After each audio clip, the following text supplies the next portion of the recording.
ഉത്സവം ഇടിച്ചേ പറ്റത്തോളൂ. കഴിഞ്ഞ ഉത്സവത്തിന് അവന്മാര് കരിമ്പിനടിച്ച് പൊട്ടിച്ചതാ, ഇതുവരെട്ടും പോയിട്ടില്ല. അവന്മാരൊക്കെ ബോക്സർ കളിയാ. നമ്മളും ബോക്സിംഗ് പഠിക്കുന്നു. മറ്റന്നാ ഉത്സവം, അതിനുള്ളിൽ നമ്മൾ എങ്ങനെ പഠിക്കാനാ? 2 ദിവസം കൊണ്ട് ബോക്സിംഗ് ഒക്കെ പുഷ്പം പോലെ പഠിപ്പിക്കുന്ന ഒരാളുണ്ട്, ബോക്സർ ബിനു. അറിയോ എനക്ക്?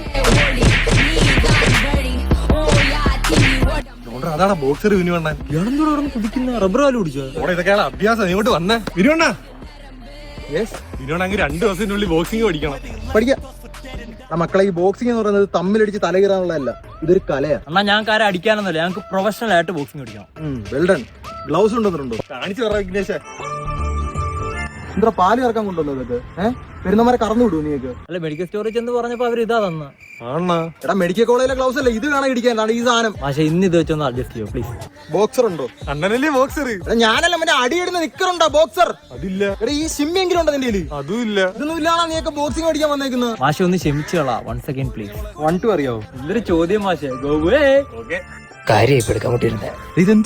പോയിരിക്കുന്നു. ഈ 1 2 അല്ലടാ, എടാ ഹുക്കടാ. ഹുക്ക ബ്ലൗസിന്റെ ആണോ? അമ്മ, ഞാൻ ഇനി എങ്ങനെ പഠിപ്പിച്ചെടുക്കും? ഒരു ഹുക്ക്, ഒരു പഞ്ച്, ഒരു ജാം, ഒരു ബ്രെഡ്, ഒരു ബൺ. ഞാൻ എന്തൊക്കെയാ പറഞ്ഞത്? ബ്രേക്ക്ഫാസ്റ്റാ. ഒരു ഐഡിയ ഉണ്ട്. നിങ്ങൾക്ക് ഒരു പഞ്ച് പഠിപ്പിച്ചു തരാം. ഒരു തന്നെ ഇടിക്കാൻ വന്നേ. കാണിച്ചേ ബിനുവണ്ണൻ ചത്ര. ഈ കൊന്ന് പട്ടി.